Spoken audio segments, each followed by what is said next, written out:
Imagine being 13 years old. You're on vacation and suddenly this overwhelming force just hits you, it feels like a knife attached to a freight train, teeth digging in, shaking you like a toy, trying to pull you under. That's how our subject today, who later became a diplomat, actually describes being attacked by a shark. Welcome to the deep dive. This is where we take the sources you give us and really pull out the most compelling insights. Today, we're plunging into these excerpts from yikodo.txt. It's a pretty remarkable personal account, really. It tracks this individual's journey from, a life-altering childhood trauma through the world of idealistic international diplomacy, and then ultimately to this relentless pursuit of a, frankly, game-changing vision for a global tech company. Yeah, and our mission today really is to unpack this incredible story. We'll explore how these really profound personal experiences can just ignite this lifelong drive for purpose. And, the challenging realities of trying to change the world through the established systems, the institutions, and then the sheer audacity, really, it took to convince this huge, powerful company that it needed a job that it didn't even realize existed. Yeah. You'll hear about resilience, but also profound disillusionment and this just unwavering belief in a future that, frankly, few others could see at the time. Okay, so let's dive into the specifics of this life. It starts, as we said, with that event in childhood, Christchurch, New Zealand. The sources describe it as an agricultural services town. Our subject, eldest of four, pretty normal childhood, except for this one truly extraordinary event at age 13.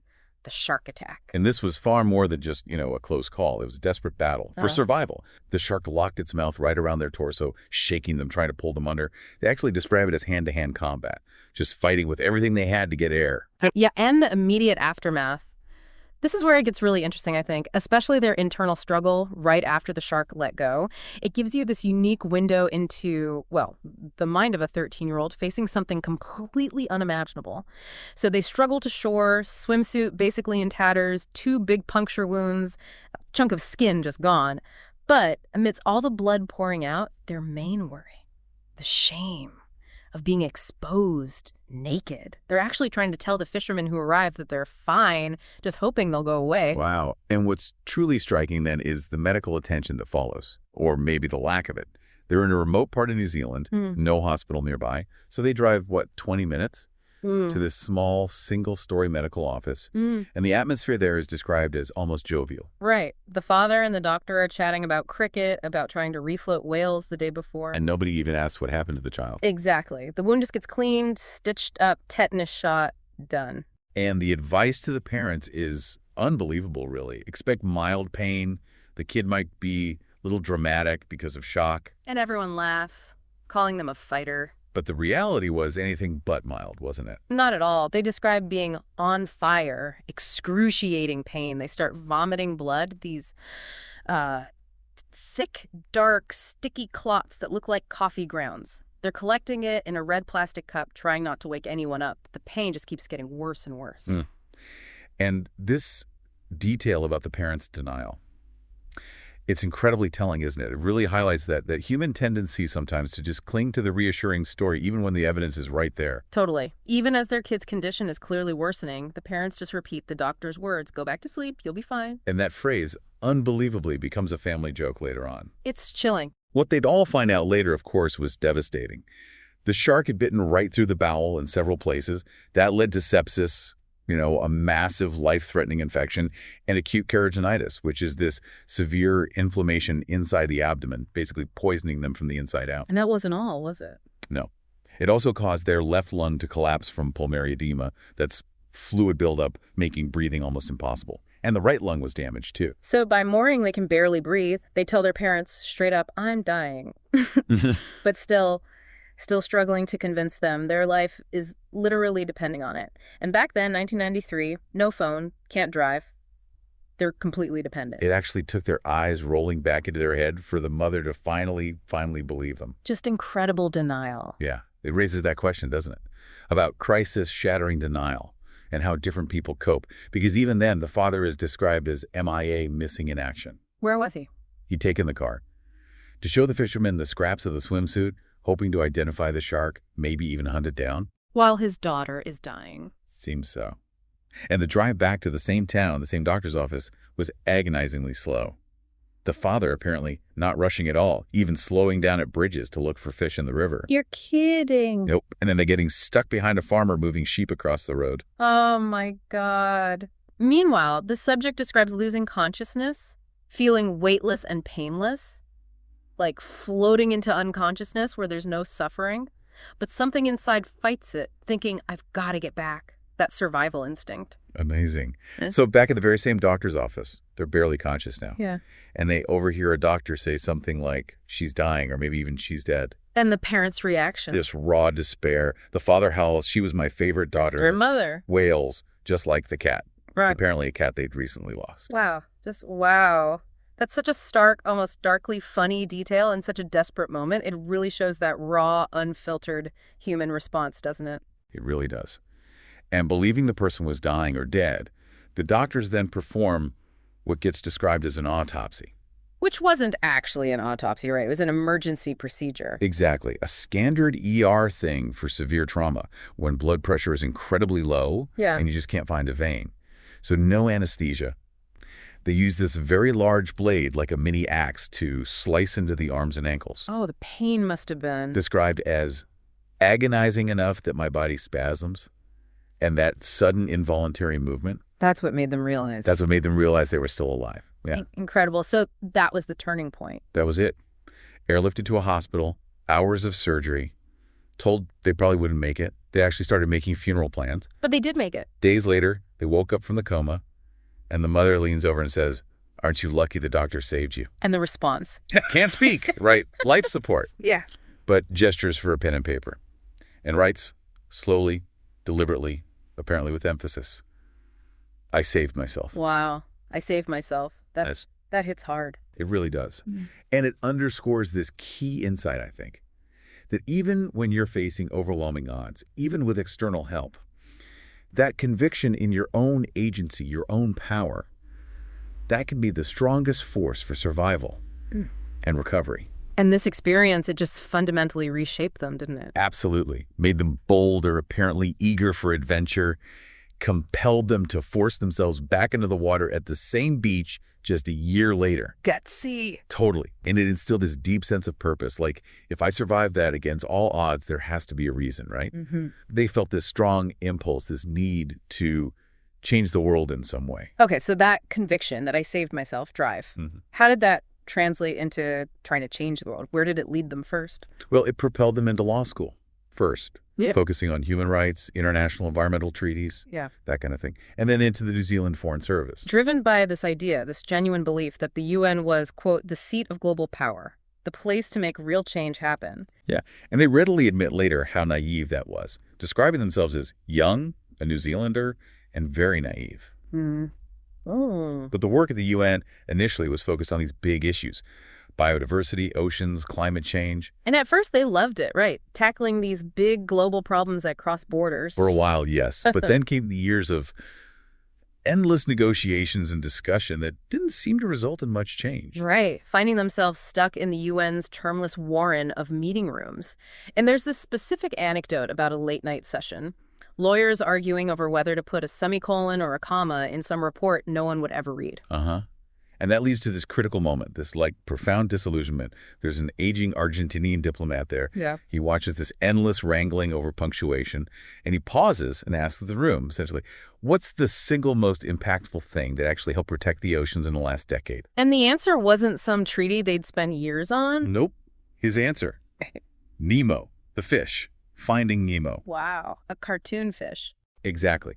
And this wasn't just, a funny story. It's a really critical insight, I think.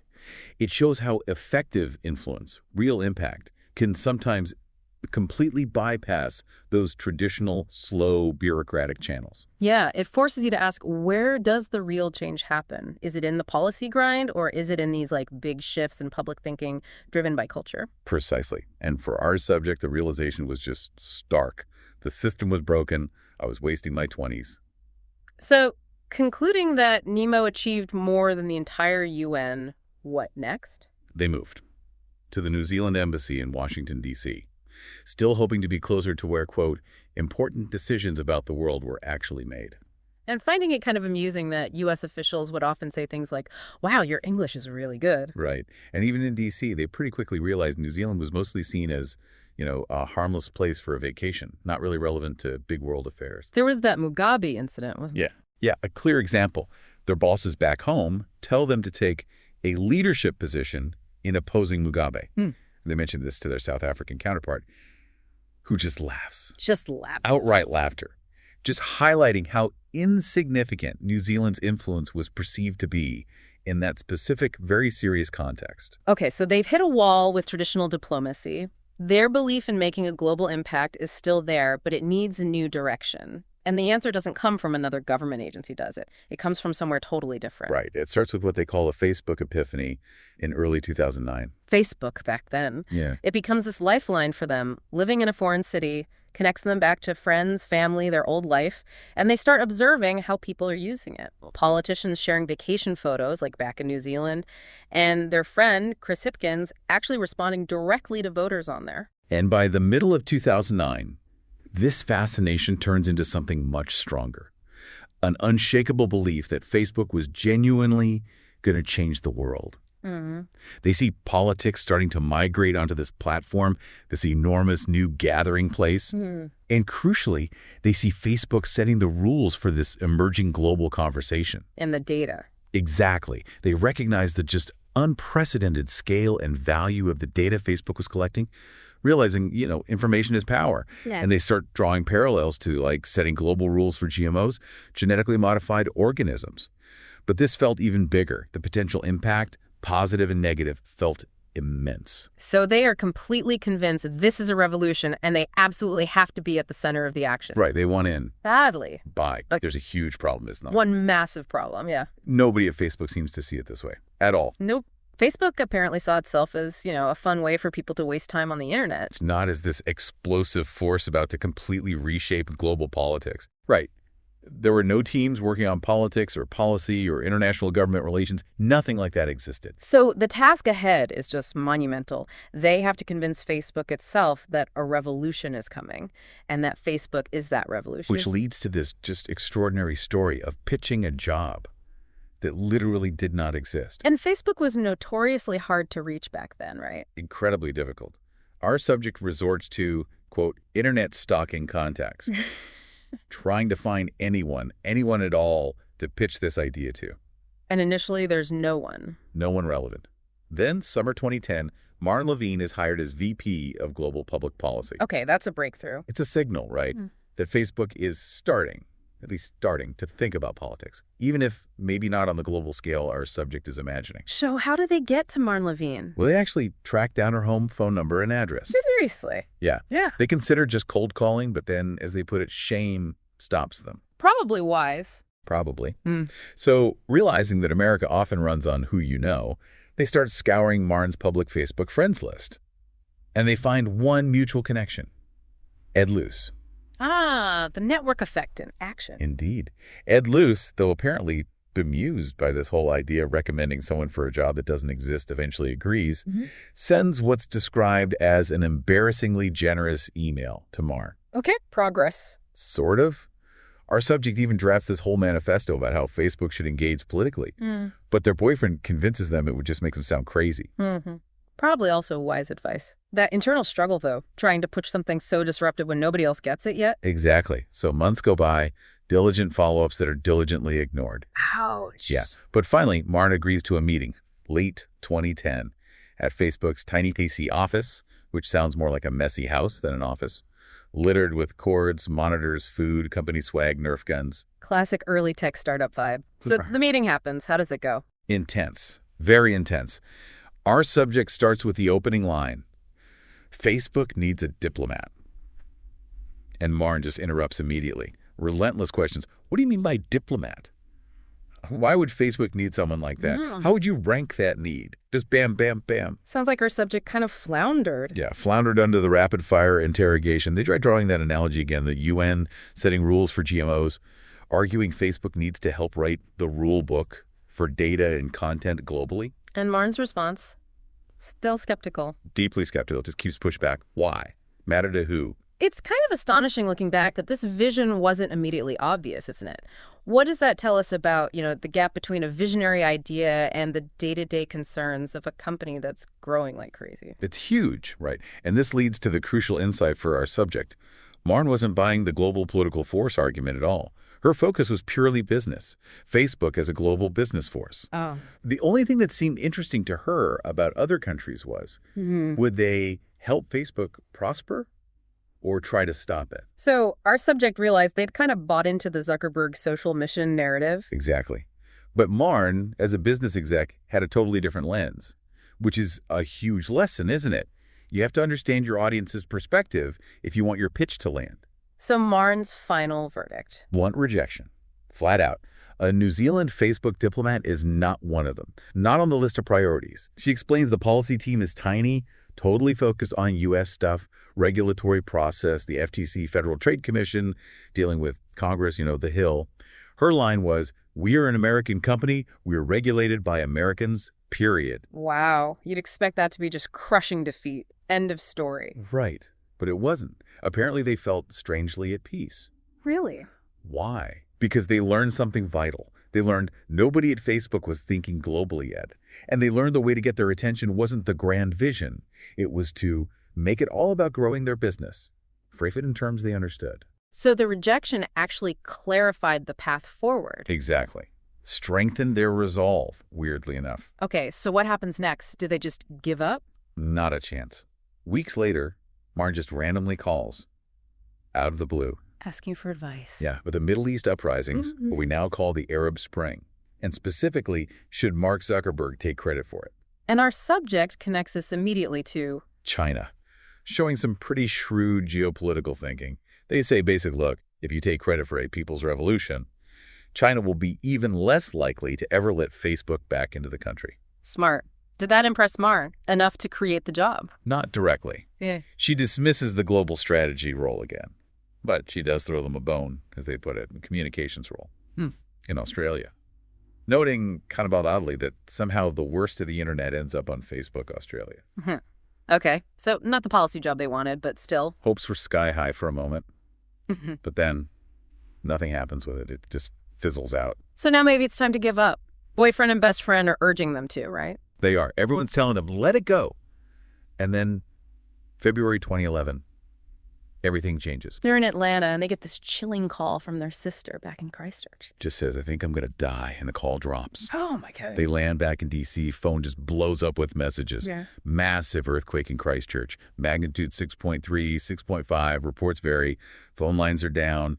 Their sister, who's a TV reporter, is completely unreachable. Terrifying uncertainty. Absolutely. And in that moment, Facebook becomes the best place for getting information. People are sharing reports, photos, updates.